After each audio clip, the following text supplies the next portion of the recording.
Isang mapagpalang araw po sa atin lahat. Ngayon po ay Agosto 2, Linggo, ika-18 Linggo sa karaniwang panahon.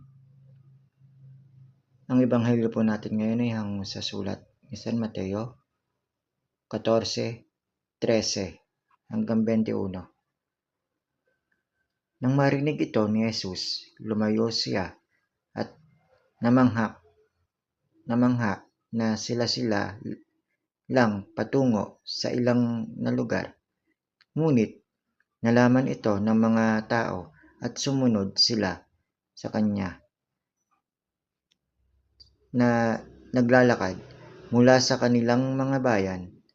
Pagdating ni Jesus sa pampang, nakita niya ang maraming taong nagkakatipon doon at naawa siya sa kanila at pinaggaling niya ang mga may sakit.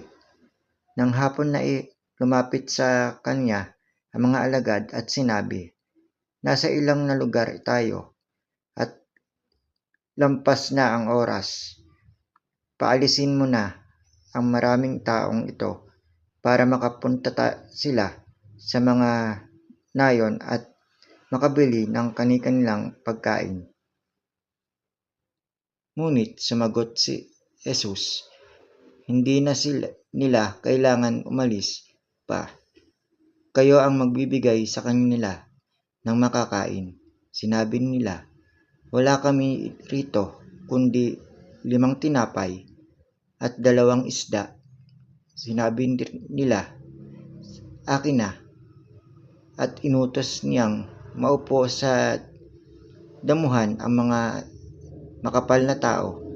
Kinuha niya ang tinapay at 2 isda, tumingala sa langit, nagpuri, hinati ang mga tinapay at binigay sa kanilang mga alagad at binigay rin nila sa mga tao.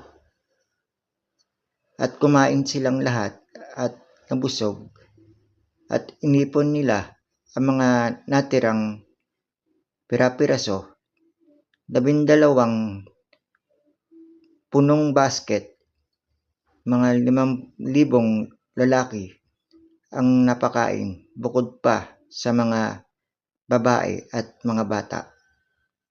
Ang salita ng Diyos.